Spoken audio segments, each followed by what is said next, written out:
Thank the committee because we were among the last to present our memorandum.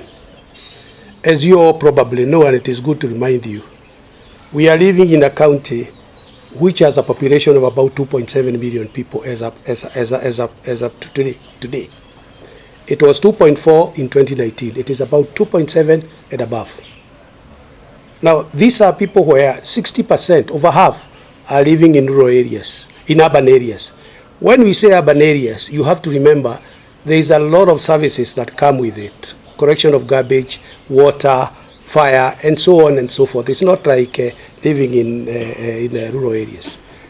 We are also the second most populous county in the whole country after Nairobi. We are actually the fifth largest contributor to the country's GDP. That does not commensurate with the amount of money that we receive. As an outgoing governor, I can tell you that the shared revenue that we receive can hardly provide any service to Kiambu.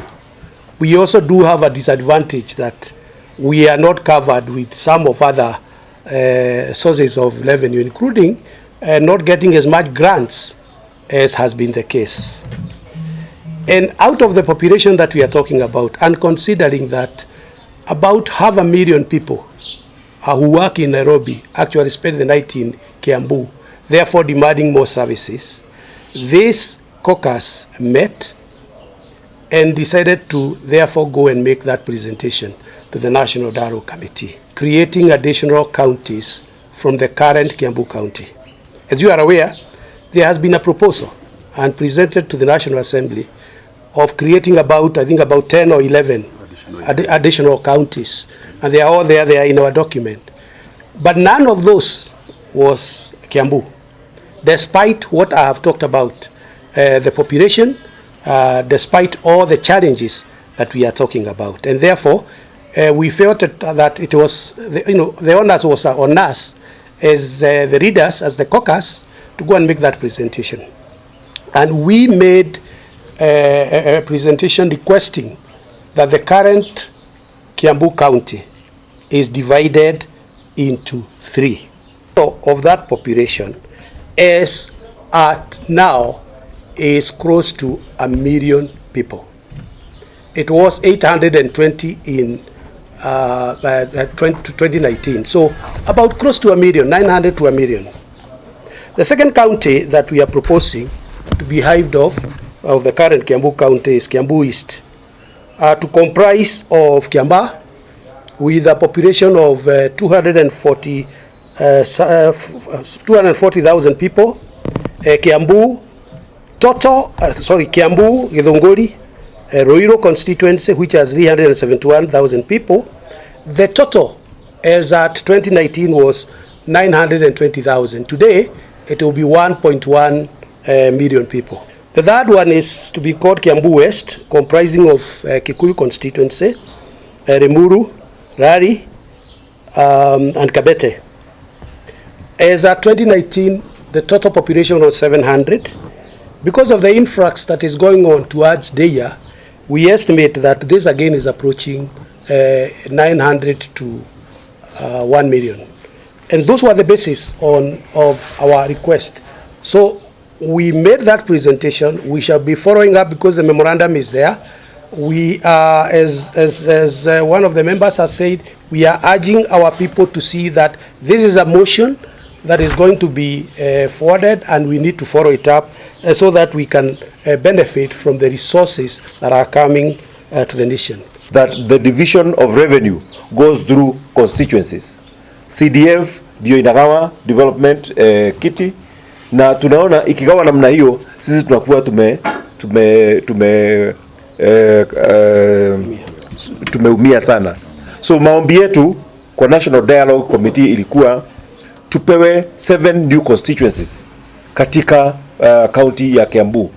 Na hizi constituencies, moja itaenda Thika, ingine iende Juja, ingine 2 iende Ruiru, moja iende Kiamba, moja iende Kabete, na moja iende katikati ya Kikuyu na Rimuru.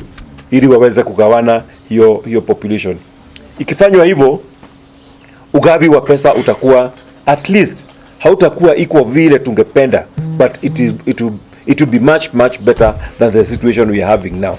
Ile situation tuko naye sasa is such that when our children are getting bursary, some of our children get as little as 2,000 shillings of bursary to go to secondary school. To us, it is shameful. It is very, very shameful when we are doing this. Article 204 of the Constitution and its attendant sub-articles are very clear on what the equalization fund is about and how it should be used. And that is primarily for the provision of water, electricity, health services, roads, etc. to areas that are disadvantaged because of maybe their allocation.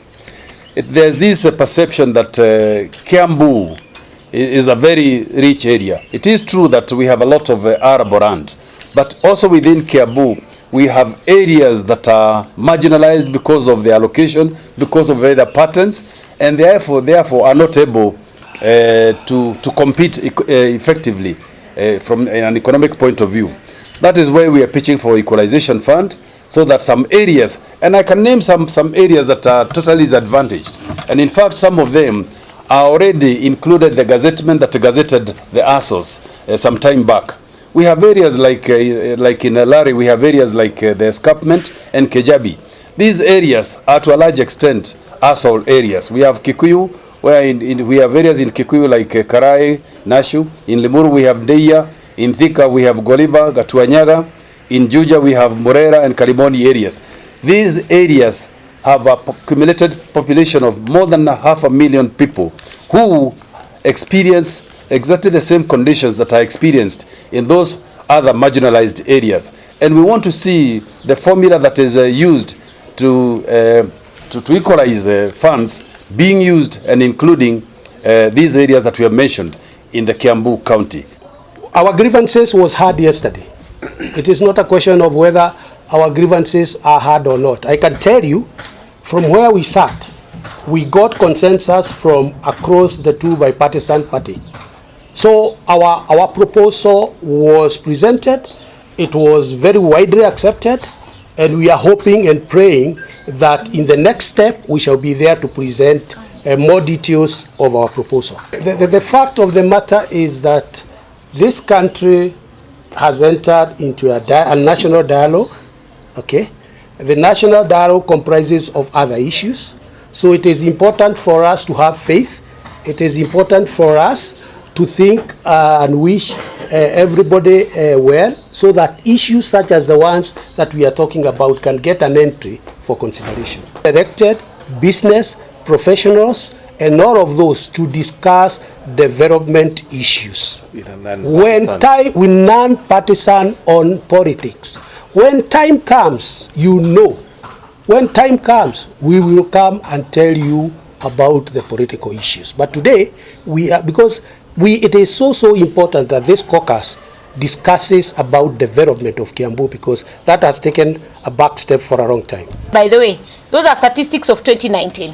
Right now we are talking about over 30% growth, and it is shooting higher and higher. People are growing, people are coming to Kiambu, and when they come and live in Kiambu. Even those in Nairobi, they all stay in Kiambu. We are asking for a division of county into 3 segments.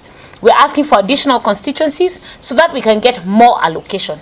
Kindly go through this document.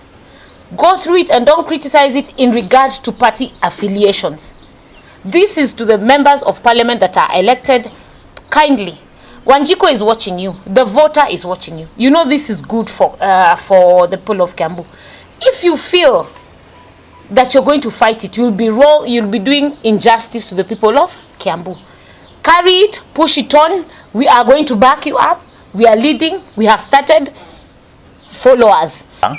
Ile formula ambayo inatumiwa kugawa mali na kugawa pesa za nchi iweze kuangaliwa na irekebishwe, kwa sababu wanazingatia sana ukubwa wa shamba kuliko idadi ya wananchi, na tungetaka kila mtu agawiwe pesa, 1 man 1 shilling.